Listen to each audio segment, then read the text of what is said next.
All right, what is going on, everybody? So, I am starting my first episode of this. I guess I'm trying to make it a podcast. I don't know really what it's going to turn into, but as of right now, I just want a format where I'm just going to post long sections of whatever I have for a topic, and then maybe eventually I'll take questions or any guest I might get on or something like that. But with today's first episode, I did want to make a personal separate video for this, but I ended up just deciding this would be a good first episode for my podcast, and that is going to be 1 year on PEDs and how I've been on it and everything about it. So, little synopsis on why I even started taking PEDs. So, I got really into bodybuilding probably 6 months into working out, maybe even less, but around 6 months into working out. I was really into bodybuilding and I was like, this is like something I love. Like I love these I want to look like these big massive guys. Like I've always wanted to look like, Arnold and Hulk Hogan and like honestly Shaq, like all these big, tall, muscular guys. Can't be tall, but I can be big. Like, Arnold's pretty big, so Sylvester Stallone, like all these guys, Jean Claude Van Damme, like big guys. Jean Claude Van Damme's not that big, but he's still a big guy. But yeah, I just wanted to be like these big guys. I always looked up to these, and then later in life, I got really into superheroes and stuff, and I was like, man, like I want to look like a superhero. Like I want to look like Ben Affleck's Batman. I want to look like Henry Cavill's Superman. I want to look like Chris Evans Captain America, Chris Hemsworth Thor. Like all these big guys, I want to look like them. So I was like really into that, and I got into bodybuilding, like the actual like sport of it, and like looking at competitions, watching competitions, and actually the thing that got me into it was a Jay Cutler video on bodybuilding.com about him eating and like how to become like how he became how he is. And there was also one on Evan Centopani that was very similar. Those two videos, I was like, that's it. I want to be massive, big, and I just want to win shows. Like, I want to be that guy. So, I knew I wanted to bodybuild. I wanted to try to stay natural as long as I could. At least wanted to do a few shows natural. But what I ended up happening was that I was prepping for a show, my very first show last year, and it came to the realization that I was like, I really want to go on some sort of anabolic. Like, I'm not that big and I want to win. So I feel like I need to take something to help me win. And I didn't know anyone who can get me steroids. So I was like, SARMs is the only option. And my girlfriend at the time, I talked to her about it, made some comments, like passing comments to see how she felt. And she really didn't want me to do anything. Especially she didn't want me to do anything until like I was actually like a pro. But she really just did not want me doing anything. She didn't support it. She didn't even really like bodybuilding in general. So she didn't like working out in general either. So she really just did not support it at all. So that brings me to like, after we broke up in last February, I was like sitting with myself and I'm like, I'm going to do all the things that I was not doing for myself that this girl told me not to do. So I always wanted to tan because I wanted to get darker, and like for bodybuilding you need to be darker. So I had access to a free tanning booth and I just never used it. Well, I started tanning. Started working out all the time. Like I would skip some workouts for her, and then it turned into I would never skip a workout. And I eventually was like, you know what? Maybe I've done so much research. It's been like 8 months of researching SARMs. I'm pretty sure I can like know what to take and how to take it and I'll be fine. I just didn't know where to buy it, and dumb me just like literally looked up how to buy SARMs or something, and I just pressed on the first source and it was junk. So that's kind of why I got into it, because like I want to be a bodybuilder, want to be a pro, and it's all about the sport. I'm gonna move on to the next thing now, like my experience with it, because this is where it gets interesting. So my first time taking anything, I was supposed to be taking MK2866 and GW501516, which are one's a SARM and one's a growth hormone secretagogue, and I was taking them and felt absolutely nothing on it. I spent over $100 something, felt nothing on it, And the only thing I noticed, like my body didn't change at all, but my nipples were getting like more sore. It was weird. Like that was the only thing I noticed. And I don't know what it was that I was taking, but the bottle only lasted 4 weeks. So after I just stopped taking that, I was like, I'm done. Like I'm not taking this anymore. We were also in the middle of quarantine, so I took 2 weeks of it with on quarantine and 2 weeks of it before quarantine started. So now it's like April, and I'm like, okay, like I don't need anything. I don't even know when the gyms are ever gonna open up. I don't even know when the world's gonna open up. So I finished school, finished and graduated in May, and then it seemed like shows were kind of starting to happen, like in other states and everything. So the area I live in, which is New York, Bev Francis is the area, the gym that controls like the whole Northeast bodybuilding area for the NPC, and they had shows set for the fall. So I'm like, okay, I'll look for a fall show. So October 24th, the Steve Stone. That's what I was gonna do. Set that date. I'm like October 24th, good. I looked at the calendar and like whatever, and I started my prep. I think I started like a 21-week prep, and I ended up buying more SARMs. I bought more cardarine and ostrine, which is the other names for those two compounds. And I was doing the same amount, and I was taking those, and I got actual real ones because my cardiovascular activity, like my output, was so much better. Like I could walk for miles, not be gassed. I could do cardio, not be gassed.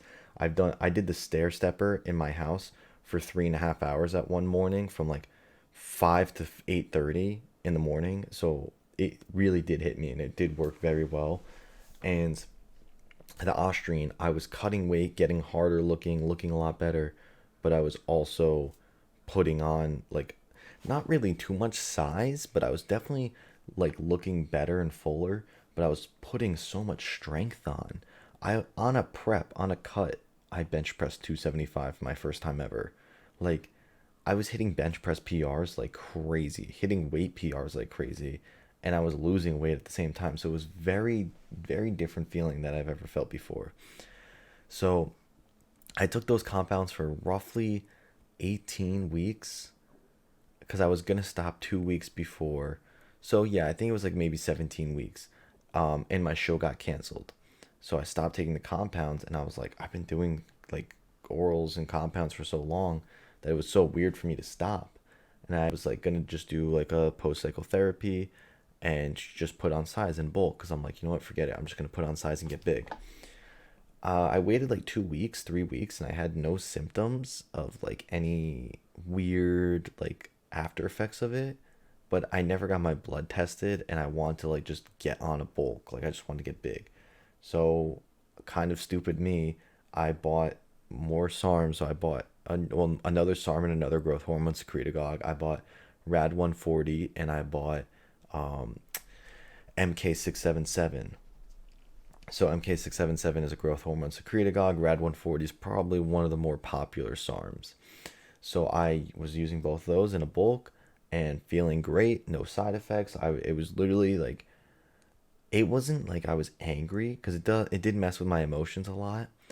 And a one side effect I really did get with Rad was emotion just changing like a lot, where it'd be like I would just get really depressed or really happy, like it just like in an instant, like something would set me off, and I'd be like, I just want to die, or like I'd be like, I'm so happy. Like it's just very strange. It was a very weird feeling. It did go away after like 2 or 3 weeks on, but it was very hard for like people close to me when I would be like in that low state. They were kind of like would be walking on eggshells around me and stuff like that. So I did that for I think 12 weeks, and then I was like, okay, 12 weeks, and I think December 31st was the last day I did anything, and then January 1st I didn't take anything. I was like, okay, nothing, not taking anything. I'm gonna recover in PCT. So a week after something like that, I was using Novadex or tamoxifen citrate because I did end up on the last week of my bulk with Rad and MK677. I did end up starting to get gyno, and it was getting really, really not bad, but just like annoying. It was in that early stage where like I had the tenderness. If you don't know what gyno is, I guess I could talk about that in another podcast, so this isn't super long. But it's basically like your nipples turning into boobs. And so I was getting really bad tenderness and pain, and it was just irritating. And so I was using the Clomid, not Clomid, the Novadex to help get rid of it. And I think I had like a 3 week supply of it, and by the end of it, it went away, and I had no issues since. There was like one point which I will get to where it did come back a little bit, but it went away. So after that, I was like, okay, I'm off everything. It's like late January now, and I'm like, I want to take I want to move on to the next stuff. Like I want to take steroids, and we had a connection and everything. So my first show I was going to go into, I was going to be on steroids. So on Valentine's Day, that was the first day. I think I think it was the day 2 days before actually, because I think Valentine's Day was on a Sunday, and so that Friday, the 12th, was when I started taking my steroid cycle, which is actually funny because February 12th was the day that my ex broke up with me. So it just kind of funny how like that catalyst was led to me taking stuff, and then a year later I was taking even more stuff. So just little coincidences like that are very funny. So I did have a friend come over. He brought the stuff and showed me how to inject. We were going to do my glutes originally, but he didn't have any glute pins, so we had to use in like the insulin ones for your shoulders. I did mention this on my other videos, like this kind of experience, so I won't touch on it too much because I do have videos on this. But just talk short, we did it. It hurt. It was weird. It was very nerve wracking. Like not like an experience you'd ever feel before. Just like doing something like that. It was very nerve wracking, but I did it, and I ended up just getting a lot of swelling in my shoulders a lot. And I was doing each shoulder each time because I would do one compound in each one, and I was doing it 3 times a week. And it was getting to the point where it's like, this is exhausting. Like my shoulders are so swollen. I need to just do my glutes. I bought glute pins, but I had one more injection to do, and I couldn't do either shoulder, and I really didn't want to miss an injection. So I had someone pin my rear delt on both sides, and honestly, I had no swelling from that, and it worked out really well. So I did have someone else pin me before. I had them do left and right rear delt. It was kind of nerve-wracking trying to get them to do it. And then I've been doing my glutes since, and at first my glutes would get really swollen and bleed a lot, and now I don't bleed at all. They usually don't hurt, but I do have to say that my Monday injection has made my left glute sore, and today's Wednesday, and it wasn't sore yesterday, but now it's like really sore and swollen, so like just not normal. Like that's not what was typically happening, so I don't know, whatever. Not too concerned. It's happens. It's been happening, but it hasn't happened in like the past week, so I was kind of thinking I was past that point. Oh, I will say this though. I did switch my injections from 3 times to 2 times a week, and I just do a higher dose. And to go back to that, what I was saying before, actually, with the gyno, the reason it came back a little bit was because I was doing a 2 time a week dose. So my I did on that Monday my 1/3 of the week dose, and then on the Thursday I did 2/3 of the week dose. So instead of doing Monday, Wednesday, Friday, on Thursday I did my Wednesday and Friday injection together, which was a pretty hefty injection, honestly. And I was doing it for, I think it was like a minute long, just like pushing the needle down into me, which is another thing. It takes so much pressure and time to push just like even 2 compounds in. It takes so much time. So like these guys who like pin themselves with like a bunch of compounds, you're there for like 3 minutes probably. Like I can't imagine you going any faster. But yeah, so I'm doing very slowly and everything, and that like high dosage at once, I think is what kind of brought it about. It wasn't like nothing visible, but just pain, like a little tenderness, and then it eventually went away shortly after, and then I haven't had a problem in like 2 or 3 weeks since. So I have been good with that. But yeah, the only other thing I had with ever like injecting, which I mentioned before in another video, is I had a seizure the first time I ever injected. Again, not gonna go too much into that because I do have a video talking about it. But I did have a seizure when I injected one time, and it was scary as hell. And I had to end up pinning the other shoulder and going to the gym. So, bodybuilding lifestyle, hardcore. So actually, let's see what I have next on my list. So, here's a good one. My mindset with PEDs. So you might see these guys who are like, I'm starting on 500 milligrams a test, and that's like a low dose, and yeah, like that's like nothing. It's like 500. It's like basically TRT. TRT is like 100 to 150 milligrams a test. Like even if someone's on 200 milligrams a test, that's not really TRT. That's really high. So 500 being your like a beginner dose or something, that is insanely high. Like Chris Bumstead's off season, he does 500. And yeah, he's a genetic freak and whatever, and he does other stuff on preps. But like he doesn't do that much off season, and he's 6'1" something, 235 on stage, whatever. Mr. Classic Physique Olympia 2 time, like massive dude, gets 260 in the off season or something. So do you look like that? Do you really need that much on like your bulk on top of other compounds? No. Or your prep? No, you don't. The best way I've had compounds kind of described to me and the way I take it is less is more. So start with the least amount you possibly do that makes you happy. That's Greg Doucette's thing. Take the least amount of anything that makes you happy. If you're happy not on anything, then you're good. But if you take something, take it the least amount to make you happy, and always start lower. Don't start high because then it's harder to go back down. So I started, the person that was setting up my cycle for me wanted me to do 400 test, 500 EQ, and 20 T-ball.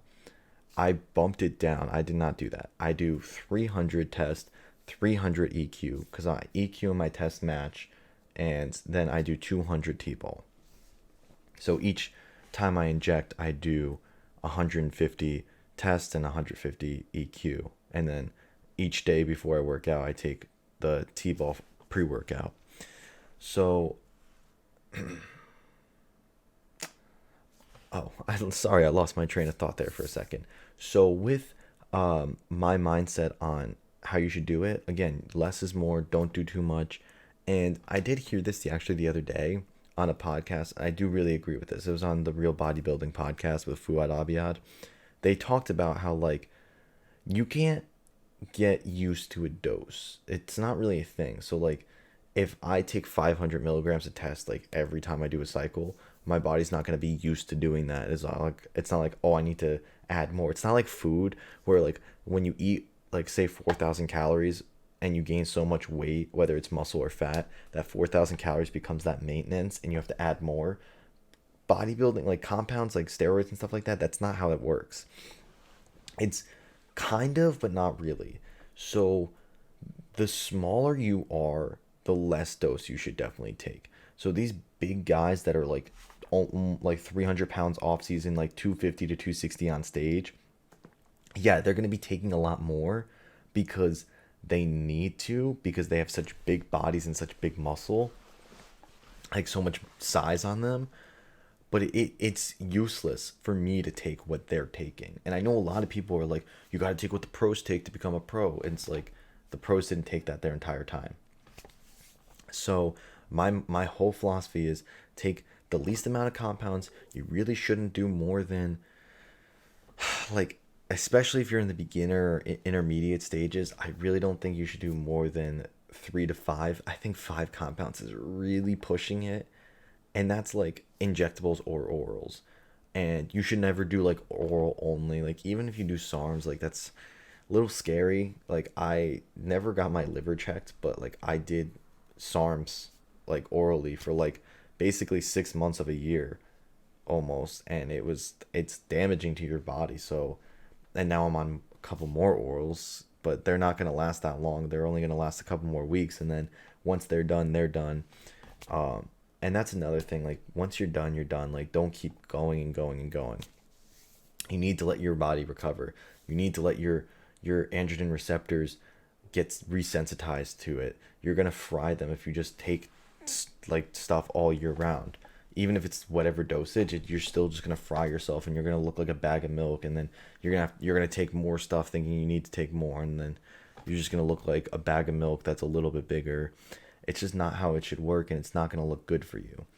So my whole mindset is that I'm gonna take what I'm taking now. I will probably continue with something like this for the foreseeable future. Like, uh, the T-ball, I don't know. I think I might switch T-ball for D-ball my next when I'm doing a bulk. But other than that, I'm not really too sure. I'm not gonna go super crazy with anything. Like 300 milligrams a test is probably what I'm gonna stick with for until I'm maybe 215 on stage. So 215 in lean, maybe 200 in lean. Like, some, it's kind of hard to say now because it's I still haven't competed yet, and I'm still so new to this. But I I'm gonna stick with like as low doses as I possibly can until I get to a size where it's not doesn't make any sense. Like, I'm not gonna try to be 250 on stage and still taking 300 milligrams a test. Like, I'm just not gonna do that. Also, compound selection. You guys don't need to be taking tren on your first cycle. You don't need to be taking tren basically at all. If you want to, go ahead, but it's not important. It's not going to help you. Like, you guys who are like, oh, like, I'm just going to jump right into a test and tren deca and all this stuff cycle and get massive. And then you look like shit. You have tits, you're bloated, pimples, acne everywhere. You have all these problems. So you don't want to do that. Like, I kind of made a deal with myself that I won't take tren until either I turn pro or if I need it to turn pro. So it's like that level of like already being a pro or getting so close where I'm about to turn pro. Like, if I've done like a national show and I was just shy of like getting my pro card last time and I wasn't on tren, I might throw tren in the next time just so it's like I can get that pro card. Or if I turn pro without having to take it, then maybe my first pro show I'll take it. Or maybe my not my first one maybe, but maybe my first one that I think could be an Olympia qualifier or something like that. It's just you have to kind of like look at life through levels, and you have to take levels of it. And so that's kind of how I'm doing it. And there's certain things I'm just not going to touch for either ever or just for a long time, which is like DNP and tren and all that stuff. So I think that's kind of wrapping this up. So yeah, the last thing I have is my thoughts on being on PEDs for 1 year. I do have to say I've had my ups and downs with them. I didn't really mention this, but I did take clenbuterol during my last prep towards the end, and it was making me feel really weird. And I might do it again just to give it a second shot, but I don't know. Like, cleanse just makes me feel weird. GW was a great compound, just really good, and it helped with your cholesterol if you have bad cholesterol. It's a very good compound all around. MK2866 was a really good compound. I didn't have really any problems with it if you get real stuff. Rad was a really good compound up until it gave me boobs. MK677, I'm gonna throw that in probably shortly after my show, or maybe after I recover a little bit after I PCT, because that is just such a good compound for putting on quality size and looking good. And then it's too new with the test and T-ball and EQ and all that, but pinning is fun and it's not fun. It's nerve-wracking and I kind of hate it every time I have to do it, but then after it's done, it's like, oh, it wasn't that bad. So it's like whatever, but the ends justify the means in my opinion.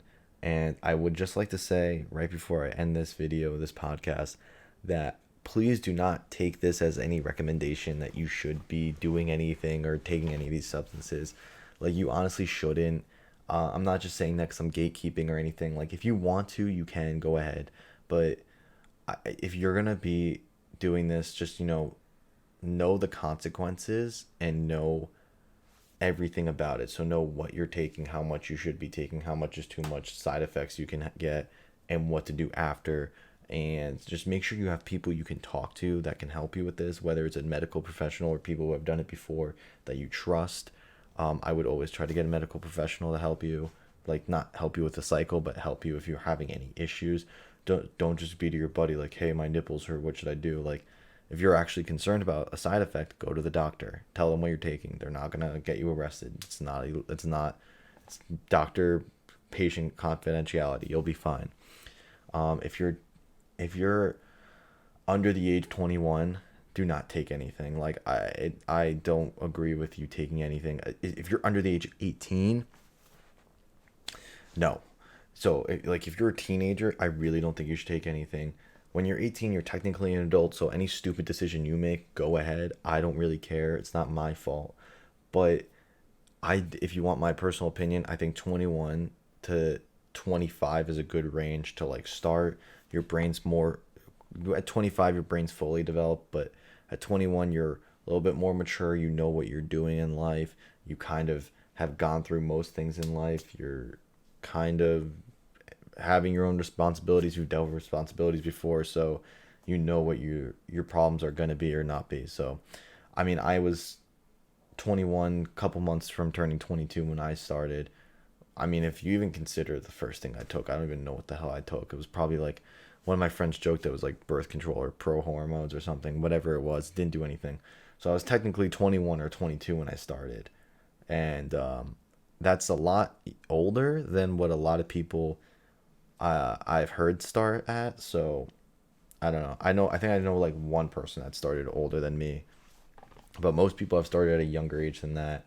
So again, if you're gonna start anything, talk to people, get like all your information down, know your consequences, and don't take this as advice. I'm not telling you to take anything. I'm just giving my input because these are things that like people question and they don't know who to talk to. If they don't have anyone to talk to or they don't know what could happen, like, I never know you could have a freaking seizure from injecting yourself. Who would have known that? I didn't know that. And now me telling you guys this, now you know, like you have that information. So it's just the things like that. So again, don't take it as I'm telling you to take anything, but do what you want, be your own person. If you want my recommendation, don't do anything if you're not 21, and don't do anything unless you either want to be a pro or something, or if you really want to do it. Like if you don't care about competing but you just want to do it, then do it if it makes you happy. Do what makes you happy. That's where I'm going to end this. I hope you guys enjoyed, and I will see you guys in the next podcast.